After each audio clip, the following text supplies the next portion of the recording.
Donc, je continue le cours sur l'ajustement de paramètres, ou autrement dit le curve fitting, et nous allons aborder maintenant le cas non linéaire. Alors, on commence par un exemple, le modèle exponentiel. On va supposer que la relation théorique entre y et x, c'est quelque chose du type y égale a1 exponentielle a2x. Donc, cette relation est notée 2, numérotée 2. Si je pose f de x a1 a2 égale a1 exponentielle a2x, je peux calculer les dérivées partielles de cette fonction par rapport à a1. Quand je dérive par rapport à a1, j'obtiens que la dérivée de f par rapport à a1, eh bien, ça fait a1 multiplié par quelque chose qui est constant par rapport à a1, donc j'obtiens donc juste ceci, c'est-à-dire exponentielle de a de x. Si maintenant je dérive ma fonction f par rapport à a2, le paramètre se trouve ici dans l'exponentielle, donc quand je vais dériver, évidemment je conserve le paramètre a1 qui était devant. Ensuite, quand je dérive cette fonction qui est a2x par rapport à a2, j'obtiens petit x, et je garde mon exponentielle a2x. Maintenant, définissons donc la fonction des moindres carrés. Donc ici, je suppose que je dispose de n données expérimentales, donc n mesures, on va dire, qui sont des xi écrits, yi, et je cherche, donc voilà ma courbe a1 exponentielle a2x, et nous avons des points expérimentaux, des xi, yi, par exemple, comme ceci, comme ceci. Voilà, donc ça, ici, par exemple, c'est x1, y1, x2, y2, ici. Donc la méthode des moindres carrés consiste à minimiser les écarts entre les points expérimentaux et les points obtenus avec la courbe théorique a1 exponentielle a2x. Cela revient donc à minimiser la somme des yi moins a1 exponentielle a2xi, et on met donc ces écarts au carré. Donc voilà la fonction que l'on cherche à minimiser. Vous savez que pour minimiser une fonction de plusieurs variables, donc S de A1, A2 égale somme, nous avons dit des yi, A1 exponentielle A2xi au carré, il faut calculer les dérivées partielles de la fonction. Alors, si je regarde juste yi moins A1 exponentielle de A2xi, si je calcule la dérivée de ça par rapport à A1. D'abord, la dérivée de ça, quand on dérive par rapport à A1, bon, yi disparaît, ça fait 0. Et quand je dérive par rapport à A1, j'obtiens exponentielle de A2xi.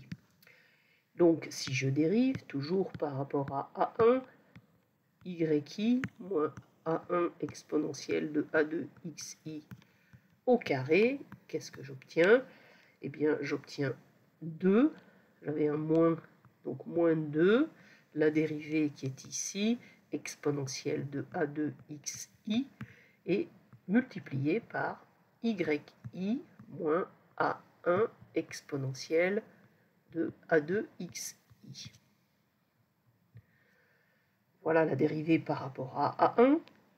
Si je dérive maintenant par rapport à la variable A2, toujours yi moins A1 exponentielle de A2xi, donc je dérive par rapport à 2, yi, ça fait 0, et maintenant, ici, j'obtiens donc moins A1, la dérivée de A2xi par rapport à A2, ça va me donner xi, et exponentielle de A2xi. Et donc, la dérivée par rapport à A2 de yi moins A1 exponentielle de A2xi au carré, eh bien, je vais obtenir 2, à cause de la puissance, moins 2 fois la dérivée et qui est ici A1 exponentielle, pardon, A1 xi exponentielle de A2 xi multiplié par la fonction, c'est-à-dire yi moins A1 exponentielle A2 de xi, comme ceci. D'où la dérivée de S par rapport à A1. Eh bien, la dérivée de S par rapport à A1, c'est la somme des dérivées qu'on a déjà calculées. Donc, c'est moins 2, somme pour i allant de 1 à n, de ce que j'ai calculé ici, c'est-à-dire yi moins a1 exponentielle de a2 xi multiplié par exponentielle de a1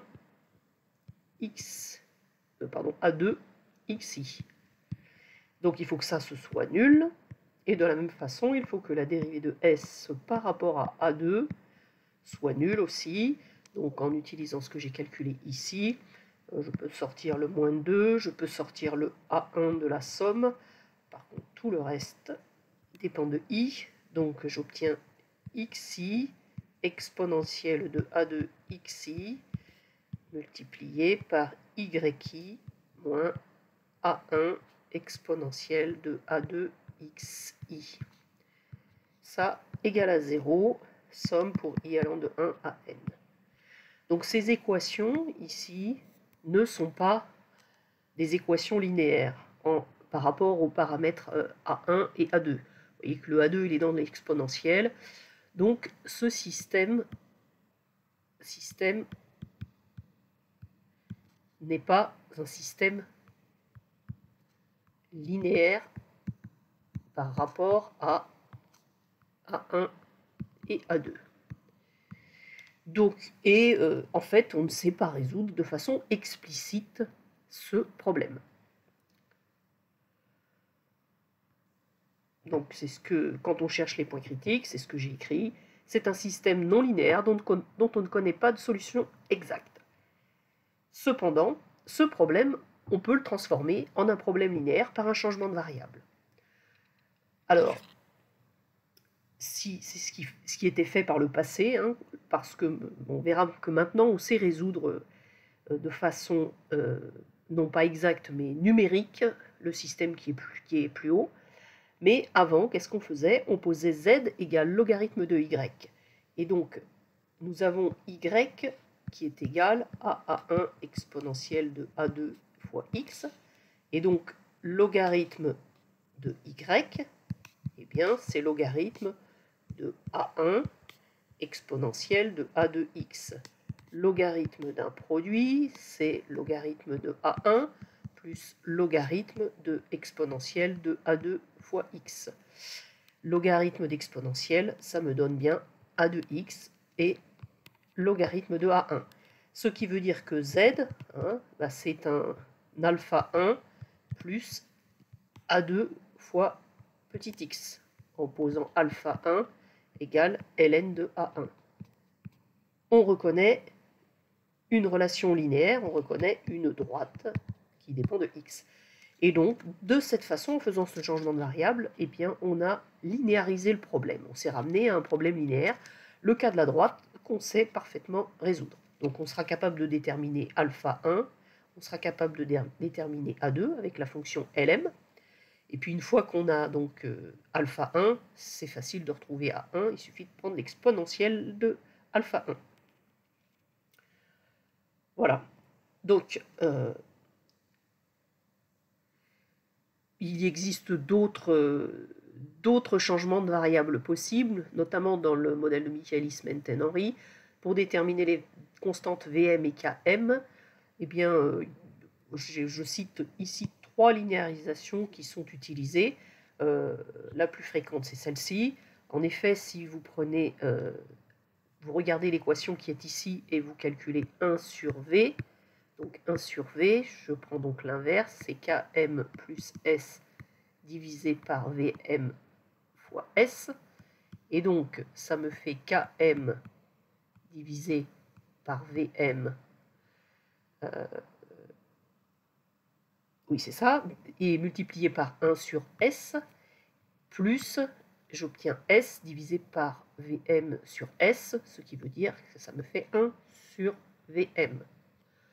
Okay, et donc si je pose ça égal à grand Y, eh bien j'ai une constante que je vais appeler alpha 1 fois 1 sur S, ce que j'appelle grand X, plus une autre constante alpha 2. Ici j'ai posé alpha 1 égale Km sur Vm, et j'ai posé alpha 2 égale 1 sur Vm. Et donc ici, pour déterminer Vm et Km, si je fais la méthode des moindres carrés classique directement sur cette équation, là, j'obtiens quelque chose de non linéaire, donc que je ne sais pas résoudre de façon explicite, mais en faisant cette transformation, là, ici, je me ramène à un modèle qui est linéaire, puisque c'est une droite à nouveau. Bon, il existe deux autres changements de variables qui donnent aussi des résultats un peu différents, mais qui permettent aussi de linéariser le problème. Okay, bon, pareil, pour cet exemple-là, je vais passer. Mais bon, maintenant, pardon, ici, pour conclure, on sait maintenant déterminer les paramètres sans effectuer cette transformation, sans effectuer de transformation, et c'est ce que nous allons faire par la suite, parce qu'il n'existe pas nécessairement de transformation de toute façon. Donc, prenons le cas général. Le cas général, eh bien, je suppose que j'ai une relation qui lie x et y, du type y, c'est une fonction de x, de a1, de a2, etc., de ap. Le critère des moindres carrés, c'est toujours valeur, ici, je suppose que, bien sûr, j'ai oublié de l'écrire, mais j'ai toujours des xi, yi, n mesures. Okay, et donc, mon critère des moindres carrés, je prends ma valeur expérimentale, moins la valeur donnée par le modèle en xi, je mets ça au carré. Le minimum, eh bien, il vérifie les dérivées partielles sont nulles. Okay, et les dérivées partielles, ça nous donne des équations de ce type. Ça me donne P équations, et j'ai P inconnus, qui sont les A1, A2, etc. jusqu'à AP.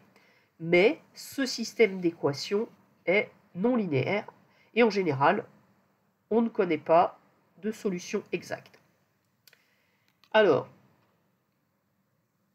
la résolution, dans le cas où le problème est non linéaire, est donc plus complexe. Par le passé, ne disposant pas de calculateur ou de calculatrice, même ou d'ordinateur, il y a diverses méthodes qui ont été développées. En effet, certains problèmes non linéaires peuvent être transformés en un problème linéaire par un changement de variable. Cela permet de se ramener à des problèmes aux problèmes déjà traités, les problèmes linéaires qu'on a déjà vus. Bon, comme ces méthodes demeurent assez utilisées, je vous les ai présentées ici. Néanmoins, elles se justifient moins, et il faut bien comprendre qu'on ne minimise autre chose que les écarts entre les points expérimentaux et ceux du modèle théorique.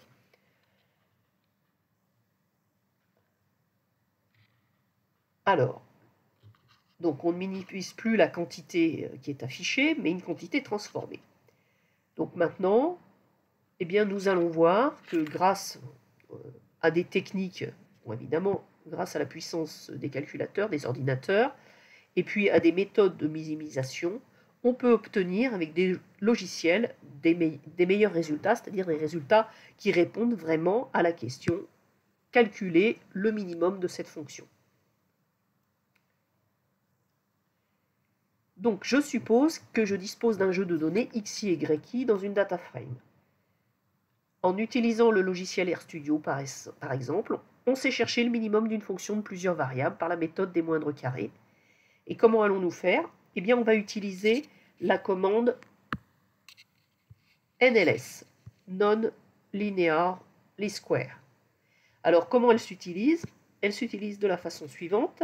NLS, on mettra une formule, on mettra des données, et on mettra quelque chose que j'ai appelé start pour débuter. Qu'est-ce que c'est que start?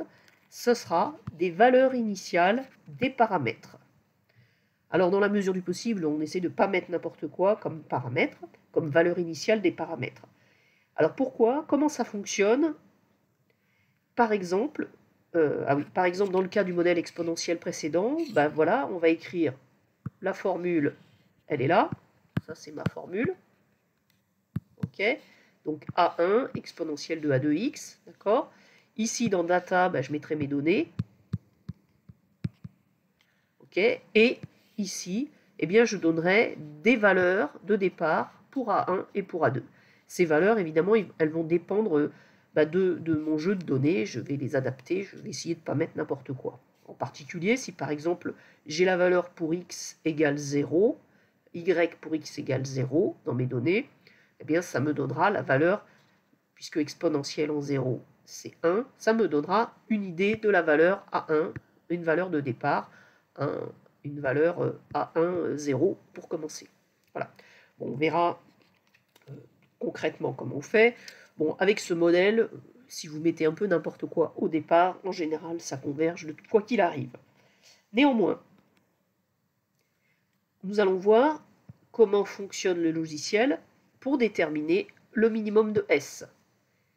Quelles sont les méthodes numériques utilisées, et je vais simplement vous donner des idées si dans la partie complément, il y a plus de détails sur les mathématiques utilisées. Alors, les idées, quelles sont-elles? Comment fait-on? En fait, faut imaginer, par exemple, ici, je cherche le minimum d'une fonction de deux variables, S de A1, A2. Okay, alors, par exemple, ici, c'est le paramètre, on va dire que c'est le paramètre A1 qui varie, ici, le paramètre A2. Et donc, ici, ce que j'obtiens,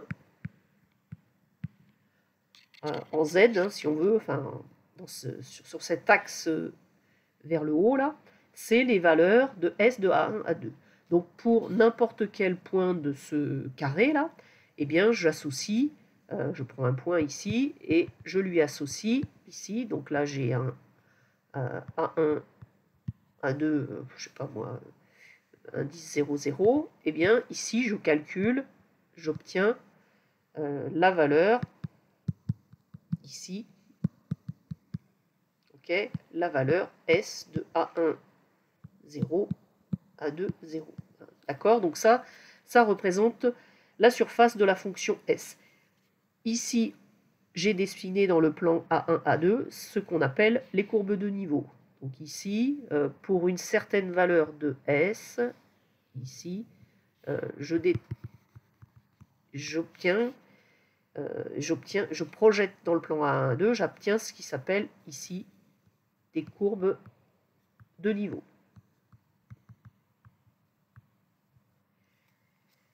C'est exactement comme les courbes de niveau, c'est exactement ce que vous voyez quand vous regardez une carte IGN. Les courbes en marron, ça représente les hauteurs, les altitudes, pardon, en un point de la carte. Okay. Donc, voilà, j'imagine que voilà, j'ai des courbes de niveau. Donc ici, moi, ce que j'aimerais, c'est trouver cette valeur ici, ce minimum. Alors, j'ai des courbes de niveau. On imagine que, par exemple, ici, j'ai mon coefficient A1, et mettons ici, ça représente le coefficient A2. J'aimerais donc trouver la valeur du minimum de ma fonction. Donc ici, je vais l'appeler A1 étoile, et ici, A2 étoile. Voilà, comment je vais faire pour déterminer ce minimum? Eh bien, les méthodes numériques, enfin, certaines, consistent à partir d'un point initial. Alors ici, je l'ai appelé, il est noté x0, ça correspond à une valeur initiale pour A1, donc A1, 0, une valeur initiale pour A2, A2, 0. Donc, je prends une valeur initiale. Je vais essayer de trouver une valeur suivante qui fait décroître la fonction S. Alors, comment est-ce qu'on peut obtenir ça? Eh bien, en particulier, ici, j'ai ce qui s'appelle la tangente à la courbe. Eh bien, si je prends, c'est un des cas possibles, un vecteur qui est perpendiculaire à cette tangente, ce vecteur ici, c'est en fait l'opposé du vecteur gradient en x0. Ici, si c'est perpendiculaire à la tangente, ce vecteur gradient, c'est la plus grande pente possible. Donc je suis en ce point-là et je vais descendre en prenant comme direction le gradient en x0. je vais descendre alors jusqu'à un certain point. Et voilà, ici, j'ai avancé dans cette direction que je sais être une direction de descente. Eh bien, j'obtiens un nouveau jeu de paramètres, donc A1, 1, A2, 1, donc ici noté X1. Et puis, je recommence la même chose, je calcule le gradient, par exemple, ou au moins une direction de descente, le gradient de S en X1, et je vais avancer un peu plus loin, j'obtiens X2, etc. Et donc, si ma méthode itérative fonctionne bien, vous voyez que de proche en proche, je descends, et je vais donc converger vers le minimum, mon A1 étoile, A2 étoile. Donc ça, c'est ce qu'on appelle une méthode itérative, c'est-à-dire on construit une suite, donc une suite de xi. Attention, ici, les xi, ce ne sont pas des nombres, mais ce sont des vecteurs. Donc, dans mon cas précis, là, c'est un vecteur de 2 paramètres, de 2 composantes. Et on espère que cette suite va tendre vers le minimum de S, la fonction des écarts. Voilà. Donc, c'est comme ça que ça fonctionne. Et c'est pour cette raison que j'ai besoin de donner à la fonction NLS de R des valeurs de départ, ici notées A1 exposant 0 et A2 exposant 0. C'est ce que je vais mettre dans la fonction, dans la liste start. Alors, parfois, le logiciel converge vers des valeurs différentes selon l'initialisation. Parfois, il ne parvient pas à converger ou il converge très lentement. Donc, s'il converge vers des valeurs différentes selon l'initialisation, c'est peut-être parce qu'il y a des minima locaux et que ma méthode d'optimisation tombe dans ces minima locaux. Et puis parfois, c'est très très lent, comme dans l'exemple qui est là. Donc là, ici, ce sont les courbes de niveau. Donc là, c'est haut, ici, ça descend. Et vous voyez, ici, il y a une espèce de banane, là, comme ça. Et donc, si je pars d'ici, le premier itéré, il est ici. Bon, ça, c'est sur ce graphe. Ensuite, le deuxième est là. Et puis là, comme c'est très très plat, eh bien, ça avance, la méthode, mais ça avance très lentement. Et le minimum, je ne sais même pas s'il est sur le dessin, mais le minimum, mettons qu'il est par là, à l'itération 1000, on est rendu là et on n'est encore même pas à la valeur minimum. Donc ici, qu'est-ce qui se passe? Déjà, il y a une forme un peu bizarre. Et puis ici, ça doit être... Enfin, la fonction, ça descend, mais c'est très très plat. Donc c'est une vallée étroite qui est très plate. Et pour converger, ça prend beaucoup de temps. Voilà. Alors, il existe d'autres méthodes que ces méthodes avec ces suites itératives, et c'est les phénomènes physiques ou biologiques qui ont été à la source de nombreux algorithmes qui s'en inspirent plus ou moins. Alors, par exemple, les réseaux de neurones artificiels, ils s'inspirent du fonctionnement du cerveau humain. Il y a un autre algorithme de minimisation qui s'appelle l'algorithme de recuit simulé. Lui, il vient de la thermodynamique, de l'industrie, je crois que c'était automobile. Et puis nous avons aussi les algorithmes évolutionnaires, dont les plus connus, ce sont les algorithmes dits génétiques, et qui, eux, s'inspirent de l'évolution darwinienne des populations biologiques. Alors, en quelques mots, qu'est-ce que c'est que ces algorithmes? Eh bien, on a une fonction optimisée, à valeur réelle, définie sur un ensemble que j'appelle W. Le parallèle avec l'évolution naturelle a entraîné l'apparition d'un vocabulaire spécifique. Donc la fonction S objectif, elle est appelée fonction performance ou fonction d'adaptation, en anglais fitness. Les points de l'espace de recherche sont appelés des individus. Les ensembles d'individus sont appelés des populations. Et on va parler de génération dans ma boucle, vous allez voir, dans la boucle principale de l'algorithme. Alors, comment ça marche? Eh bien, vous imaginez comme tout à l'heure, là je vais prendre en dimension 2, donc un ensemble comme ceci. Ici, ça représente mon paramètre A1, ici mon paramètre A2. Je fais un tirage aléatoire de valeurs A1, A2. Donc, bon, dans un espace de dimension finie, donc là j'ai mis ça dans un carré. Ok? Donc ça, c'est ma population P0. Donc, ma population P0, ce sont des couples de A1, A2, et j'en ai un certain nombre. Donc, fait de façon totalement aléatoire. Donc, il peut y avoir des valeurs très proches comme ceci. Ensuite, qu'est-ce que je fais? J'évalue les individus de P0. Ah, ça a effacé mon dessin. C'est-à-dire qu'en chacun des points, chacun des points qui étaient là, je calcule la valeur de S de ma fonction objectif en chacun des points, donc en chacun des points de ma population P0. Okay, donc moi, mon but, c'est de minimiser. Et donc, je vais construire la population. Donc, si je suis à P0, la première population, ça va être P1. Je vais la construire à partir de P0. Comment je fais? Eh bien, parmi mes individus de ma population P0, je calcule donc S en chacun de ces points, d'accord? Et je vais sélectionner les plus performants. Donc ici, moi, si je veux les plus petites valeurs, je vais prendre ceux qui minimisent, j'en prends un certain nombre, qui minimisent S. L'étape suivante, c'est de générer des nouveaux individus, les enfants. Alors, comment je génère les enfants? Eh bien, je fais soit par croisement, soit par mutation. Alors, croisement, par exemple, ça veut dire que si j'ai sélectionné un, alors je vais l'appeler A1K, A2K, et puis un autre A1J et A2J. J'ai sélectionné dans ma population P0 ces deux éléments-là, ces deux personnes-là. Eh bien, par exemple, je vais échanger ces paramètres. Ici, l'enfant, il aura... pardon, c'est pas ces deux paramètres-là, pardon, c'est ces deux-là. Hop, excusez-moi. Je vais échanger ces deux paramètres A1. Donc, l'enfant, je vais dire que c'est A1J et A2K. Comme ceci. Donc ça, c'est un croisement.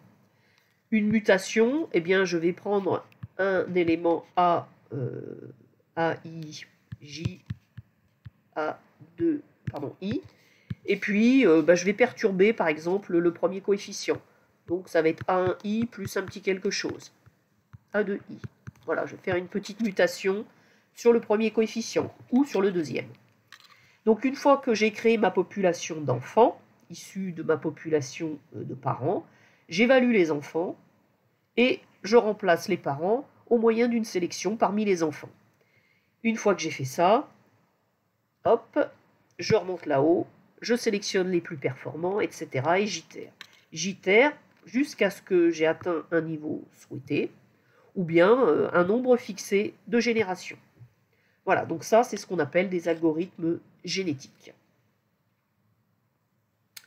Donc ça, c'est un petit dessin qui retrace ce que j'ai essayé de vous dire. Hein. Une population, je l'évalue, ma population, je sélectionne, je fais des croisements et des mutations.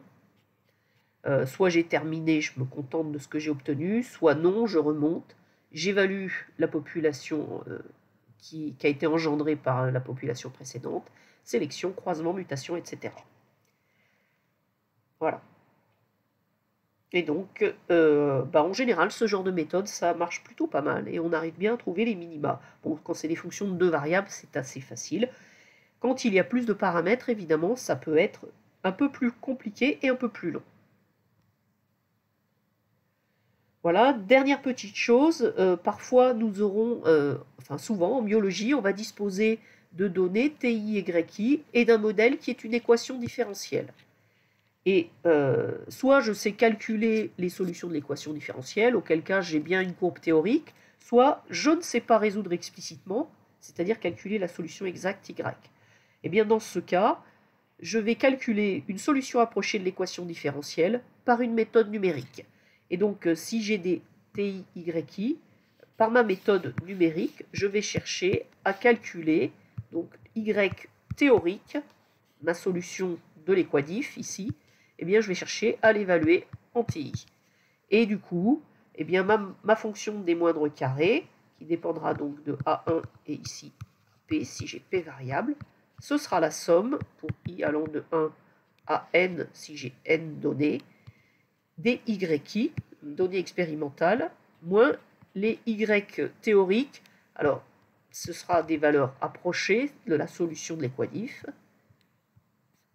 en chacun des TI, mis au carré. Et je procéderai exactement de la même façon. Je chercherai à minimiser cette fonction des moindres carrés.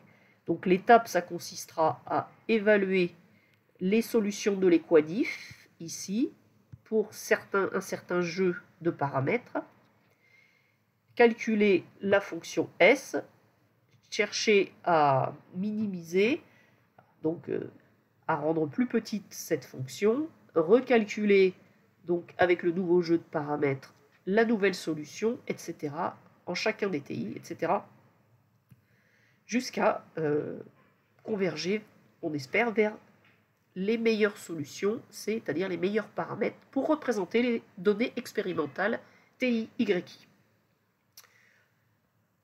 Voilà, donc ensuite, il y a des compléments sur les méthodes numériques itératives, et puis aussi sur d'autres méthodes de régression non paramétriques, ou bien c'est-à-dire s'il n'y a pas de paramètres, ça peut être des régressions avec ce qu'on appelle des splines, ou bien aussi des régressions avec des opérateurs à noyau. Voilà, donc je m'arrête là. Ceux qui sont intéressés, bien évidemment, peuvent regarder ces compléments.